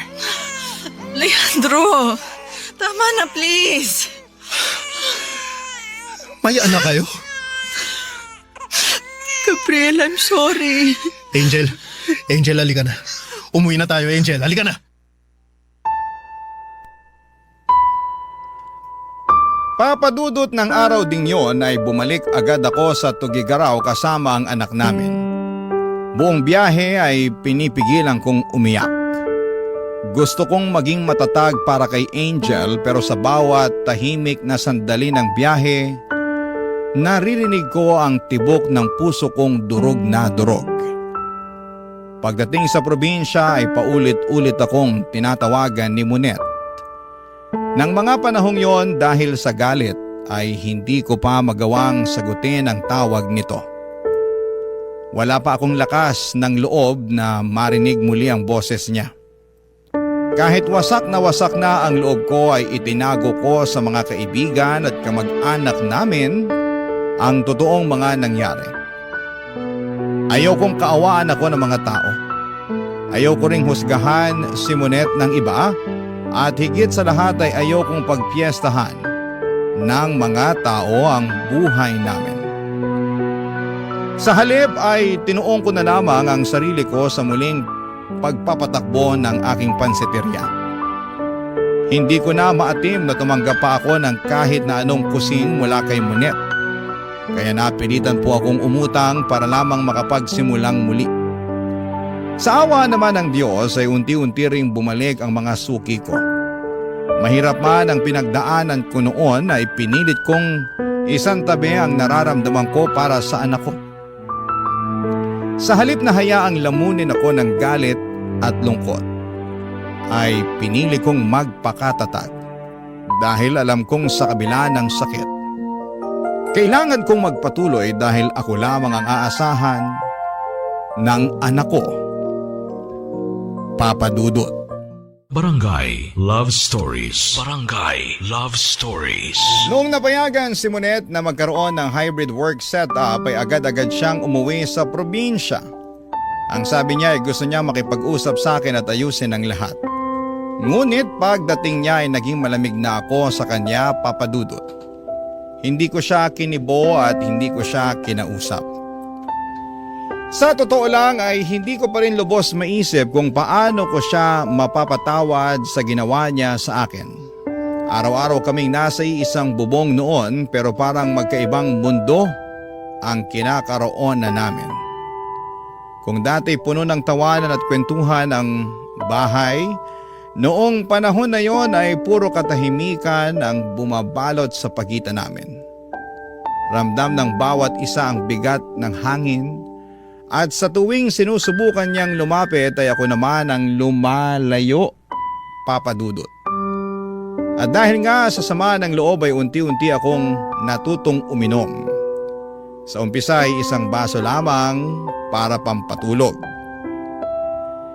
Pero habang tumatagal ay naging sandalan ko na ang alak sa tuwing bumabalik sa isipan ko ang mga eksenang ayaw ko nang maalala. May mga gabi pa nga na sa mismong pansiteria na ako natutulog. Hindi dahil sa pagod, kundi dahil ayaw kong makita si Monet Papadudot.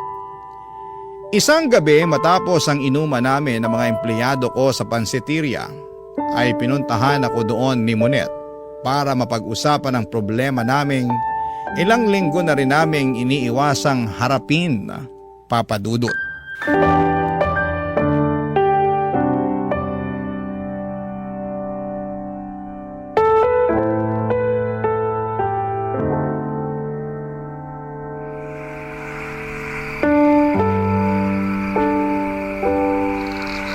Hanggang kailan tayo magiging ganito?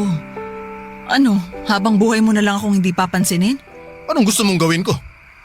Magkunwari na walang nangyari? Gusto mo tanggapin kita ulit sa buhay ko na parang wala kang ginawang kasalanan?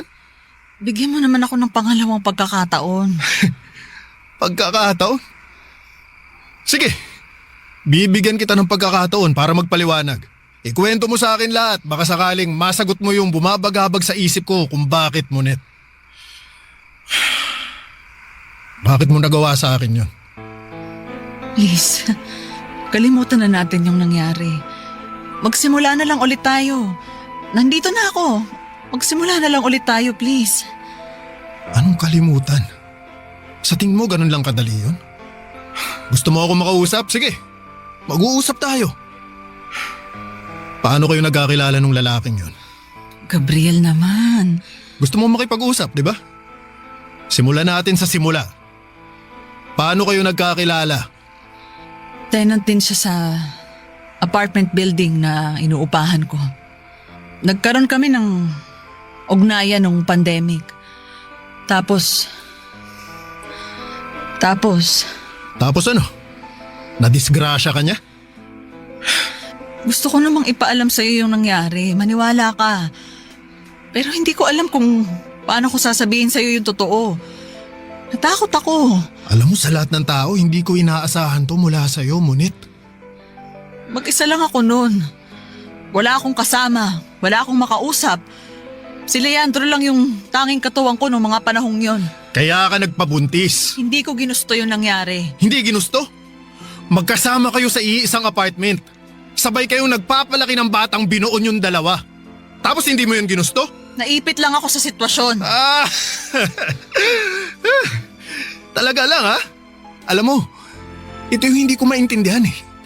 Paano mo nasisikmurang makipag-video call sa akin gabi-gabi habang may kasama kang ibang lalaki? Paano mo nagagawang mag-I love you sa akin habang harap-harapan mo pala akong niloloko? Gabriel, mahal kita. Alam mo yan. Kung ganun, bakit mo ako niloko? Ha? Bakit, Monet? Anong pagkukulang ko? Anong nagawa kong mali, ha? Bakit mo ko kailangan lokohin ng ganito? Gabriel, walang mali sa'yo. Wala kang pagkukulang. Sadyang malandi ka lang. Gabriel! Alam mo kung anong masakit? Ha? Niloko mo na nga ako. Nagpabuntis ka pa. Anong sasabihin natin ngayon kay Angel? Paano natin ipapaliwanag sa bata na yung nanay niya nabuntis ng ibang tao kaya ngayon may kapatid na siya sa labas? Sabihin mo, Monet, ha? Sabihin mo sa akin kung paano. May intindihan naman siguro niya kapag lumaki na siya. Hindi, Monet. Hindi niya kailangang intindihin yun. Hindi dapat iniintindi yung bagay na ginawa mo eh. Bakit ka namin kailangang intindihin? Nagtaksil ka, yun ang nangyari, tapos! Ano bang kailangan kong gawin para mapatawad mo na ako? Gagawin ko lahat. Talaga? Kaya mong iwan yung lalaking yon? Kaya mong talikuran yung anak mo sa kanya? Kaya mo bang itapon yung buhay na binuo mo sa Maynila? Oo. Kaya ko. Gagawin ko lahat ng yon. Mapatawad mo lang ako. Basta bumalik lang tayo sa dati. Sige, Monet. Gawin mo.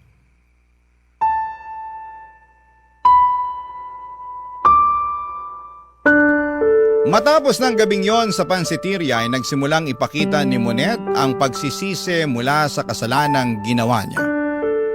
Bumawi siya sa amin at pinatunayan niya na sincero siya sa paghingi ng tawad.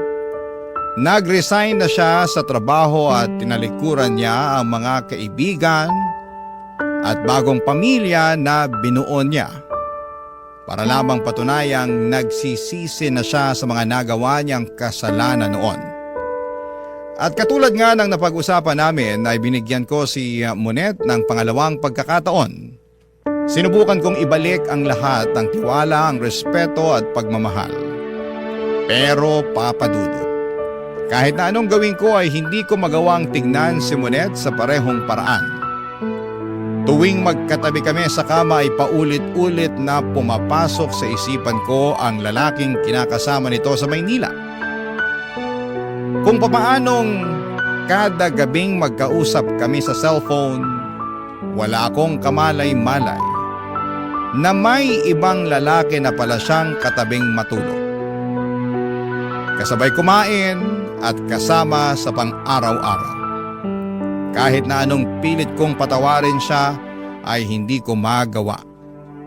Para bang may pader na namamagitan sa amin na hindi ko mabuwag pa.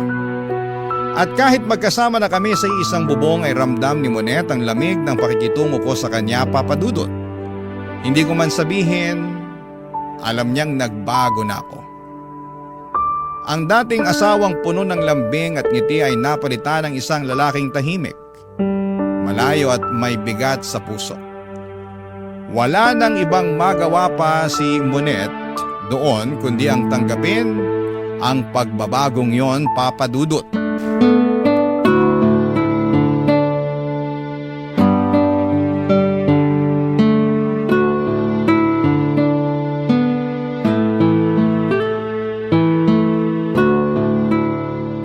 Sandali, mag-usap nga tayo. Gabriel, Ano? Pagod ako sa trabaho, Monet. ilang buwan na tayong ganito. Hanggang kailan mo ba itatanim dyan sa puso mo yung galit na nararamdaman mo? Anong magagawa ko kung hindi pa kaya ng puso kung tanggapin ka? Kahit magpakitang tao ka na lang sana, para sa anak natin. Ngayon, concerned ka sa sasabihin ng anak natin? Sana naisip mo yan bago mo kami pinagtaksilan. Gabriel naman, araw-araw mo na lang bang isusumbat sa akin yung nangyari? Bakit? Nahihiya ka? Paano tayo makakapagsimula niyan kung lagi mo na lang inuungkat yung nakaraan? Hindi ba pwedeng kalimutan na lang natin yung nangyari? Patawarin mo na ako alang-alang sa pamilya natin. Ngunit sa tingin mo hindi ko ginawa yan. Sinubukan ko. Pilit kitang pinapatawad, pilit kong kinakalimutan yung ginawa mo. Pero wala eh. Kahit anong gawin ko, masakit pa rin. Paano ko aalisin sa utak ko na nagkaroon ka ng ibang lalaki sa Maynila? Paano ko itatago yung katotohanan na may ibang anak ka na? Ha? Kaya pasensya na. Pasensya na kung hindi pa rin kita mapatawad hanggang sa ngayon dahil hindi ko talaga kaya. Hayaan mo naman akong buuin ulit yung pamilya natin. Mahirap bang magbigay ng pangalawang pagkakataon? Nagkamali ako, oo. Aminado ako. Pinagsisisihan ko na yung nangyari. Pero Gabriel naman, subukan ulit natin. Sirang-sira na ang tiwala ko sa'yo, Monet. Hindi ko alam kung kakayanin ko pang ibalik yung tiwala ko sa'yo. Pero kakayanin mo kung gugustuhin mo. Gustuhin ko man, hindi na pwede. Basag na yung tiwala ko eh. Parang salamin lang yan na kahit pagdikit-dikitin mo pa, hindi mo na yun maibabalik sa dati niyang anyo. Kahit hindi bumalik sa dati, basta mabuo, tatanggapin ko yon. Kapag ang salamin nabasag, gagamitin mo pa rin ba yun ulit? Hindi na, di ba? Ano ba dapat ginagawa sa basag na salamin? Itinatapon na yun. Anong gusto mong palabasin? Sinasabi mo ba na hindi na talaga natin maaayos to? Monet, mas magiging masaya ako kapag iniwan mo na kami ng anak mo.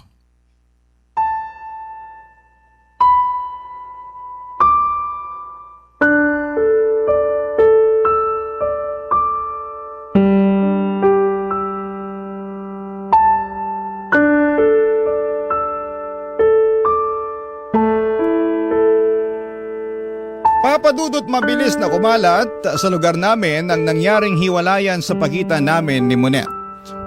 Pero kahit na anong pilit sa aking alamin ng mga tao kung ano nga ba ang sanhi ng hiwalayan namin, ay hindi ko sinabi sa kanila ang rason. Tanging ang mga kamag-anak lang namin ang nakakaalam ng mga nangyari. Hindi may iwasan ang mga pagkalat ng chismis na di umano ay nagkaroon ng lalaki si Monet sa Maynila pero never ko itong kinumpirma. Bilang respeto na rin sa naging pagsasama namin ng dati kong asawa. Kalaunan ay bumalik si Monet sa Maynila para makasama ang bagong pamilya nito.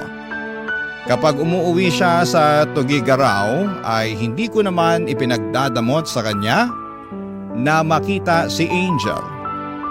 Binibigyan ko sila ng oras para magkasamang dalawa.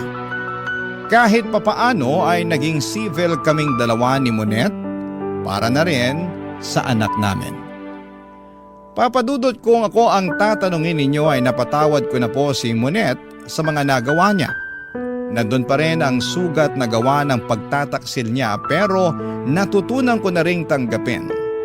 Ang mahalaga sa ngayon ay masaya na ako sa piling ng anak ko. Taon nang lumipas bago ko binuksang muli ang puso ko sa panibagong pag-ibig. Sa ngayon ay meron ng isang babaeng tumatayo bilang pangalawang ina ng anak ko, isang babae na tunay at lubos na nagmamahal sa aming dalawa ni Angel. Ito po ang aking kwento at maraming salamat po sa inyo, Papa Dudut, sa pagbabahagi ninyo ng aking kwento sa inyong programa. Mabuhay po kayo at naway hindi kayo magsawang magbahagi ng kwento ng mga katulad ko na tagahanga ninyo. Ang inyong kapuso at kabarangay forever, Gabriel. Anong say mo sa Barangay Love Stories na ito? Pagkwentuhan natin sa comment section yan.